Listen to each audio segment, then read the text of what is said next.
Hey guys, what's up everyone? Welcome to Untimed World. Hope you guys are having a fantastic day. Today we're going to be talking about one particular movie. Actually, it's an animation movie, but it's a movie nonetheless.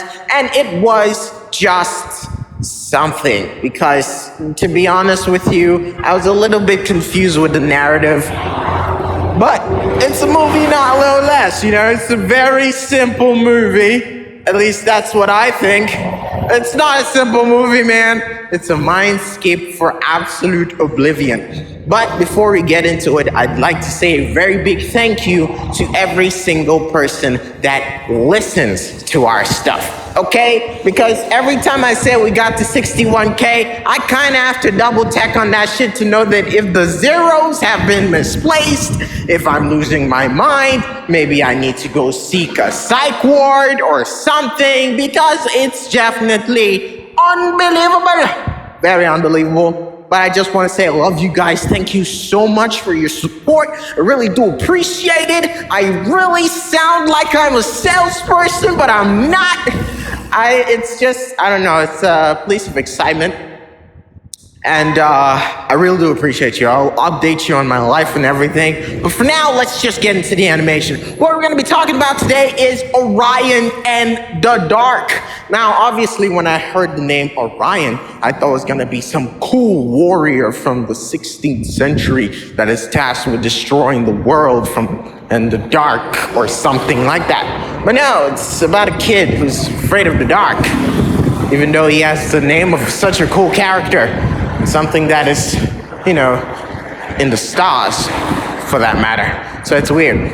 But yeah, Orion and the Dark is about this kid that's super scared with the dark. And he's so scared of it that Dark can't take it anymore. So he shows up to confront the kid. Now the kid is even more spooked out, but I don't know how you solve a problem by going after it. Unless, of course, that's how people solve their problems, and I've been doing it wrong the whole time.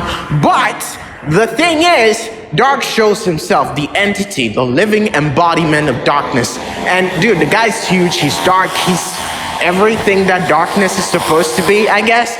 And darkness is like, look, man, I understand that you're scared and everything, but I can help you get rid of your darkness, fear, or fear of the dark. Obviously, you'd never want to meet Batman if that's the case, but here's the thing. I'm going to take you out on my day-to-day or night-to-night, and we're going to get rid of your fears that way. So he proposes that, come to work with me, take your kid to work, that sort of shit. And the kid meets other entities, like quiet, sweet dreams, insomnia. That's probably my bestest buddy. He meets every single entity, at least I've met. Weird noises is also part of them. I think I've mentioned every single person who was a part of it. Unless, of course, there's one that I'm missing. But yeah, he meets all of this, and these are the crew of Dark. And they come through the night, and they come and help with sleep, or the opposite of that. And the kid is still scared of other things, but I think whilst we're just going on with the story, we're just plucked out of it, and we realize that we're a story being told to a child. A kid is trying to sleep, and the dad concocts a story about a kid who's scared of the dark and how all these entities exist. So basically, none of this is seated in the truth. It's just a narration of something that an adult made so that his kid can sleep. Now, granted the fact that I make up stories each and every single time and each and every single day, I just definitely, under no circumstances, relate to this character on any basis. But the thing is, he tells the story and he reaches a point where he cannot go any further because he doesn't know what's going to happen to the character. So what he does is put a mental labor task on his daughter to finish the story. And so she finishes the story, but she reaches a predicament, and she leaves it to her son, who ends it all with time travel. Now, yeah, we're not done with the narrative. We're just talking about what happens outside the story. Now we're gonna go back into the story, all right?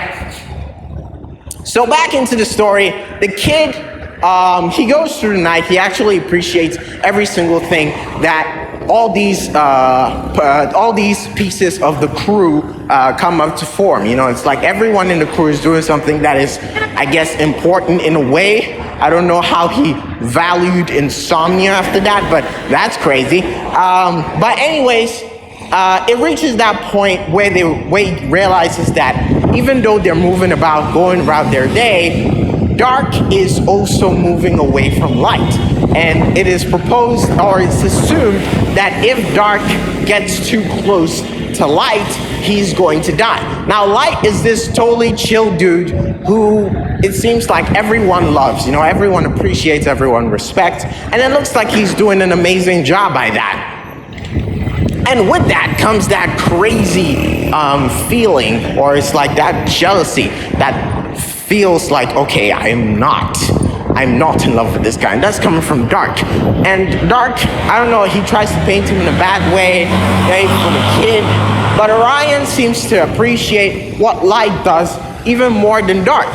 And because of what he does, the crew, or the entire crew, starts seeing it his way as well. And they're like, oh, you know, I guess Light is way better than Dark, so why don't we go work with him rather than this Dark guy? You know, all doom and gloom and shit. We're bouncing, okay? We're bouncing. We're gonna go onto the side of Light. And so Dark just reaches his all-time low. He can't do it anymore. He's depressed to his core, and he's like, you know, fuck it. Let Light come get me. So Light, you know, Light's just cruising, and he's warning Dark, no, stay away from me, man. You're gonna die getting closer. And so he does get closer, dies, and now there's only light. There's only day. And that is, you know, like if you have any idea what it's like to be awake all day, or to have like blinding light in your eyes for a considerable amount of time. What's up?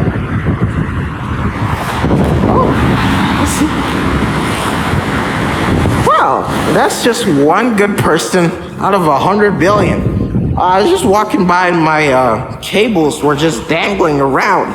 This is the equivalent of my balls just hanging out, no one giving a fuck. You know, this is exactly why there are very few good people on planet Earth, you know? Because the good ones don't even call it out when they can. Well, anyways, as I was saying before, we get to that part where the character himself has realized the fault in his ways. He has discouraged Dark himself. Dark committed suicide-ish. And now everyone is sick and tired of the Light, which is weird because Light was supposed to be the one that brings happiness, but it doesn't anymore because everyone now dreads the fact that they're in searing heat and light, and they can no longer take it anymore. Actually, I would say that if you had to live 24 hours in light, it probably wouldn't be the best thing, especially those who have like those very sensitive eyes and stuff like that. I don't know if epilepsy can get affected by being exposed to strong lights all day, but I'm getting the fact that it could be a big deal. Now, so what happens is that they need to get Dark back, but Dark is dead, and they don't know how to get Dark anymore except through the memories of the kid who has experienced Dark. So they use sweet dreams to go into his brain to go and find Dark. They do find Dark, but his imagination tries to find a way to destroy Dark because I guess that's how decrepit the mind of the kid is. But yeah, at the end of the day, they save Dark, but now because the kid needed help from his daughter in the storytelling, that's the part where that's the part where the daughter comes in with other ideas on how to save the kid. It becomes this really weird thing where she saves the day, but she doesn't know how to get back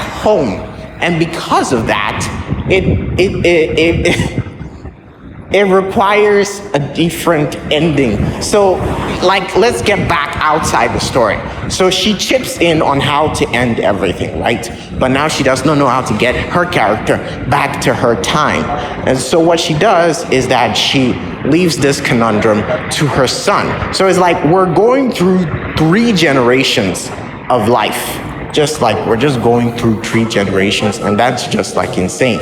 Like we're just getting like 3 different generations that are living through the story, you know? And that's fucking insane. But yeah, that's the end.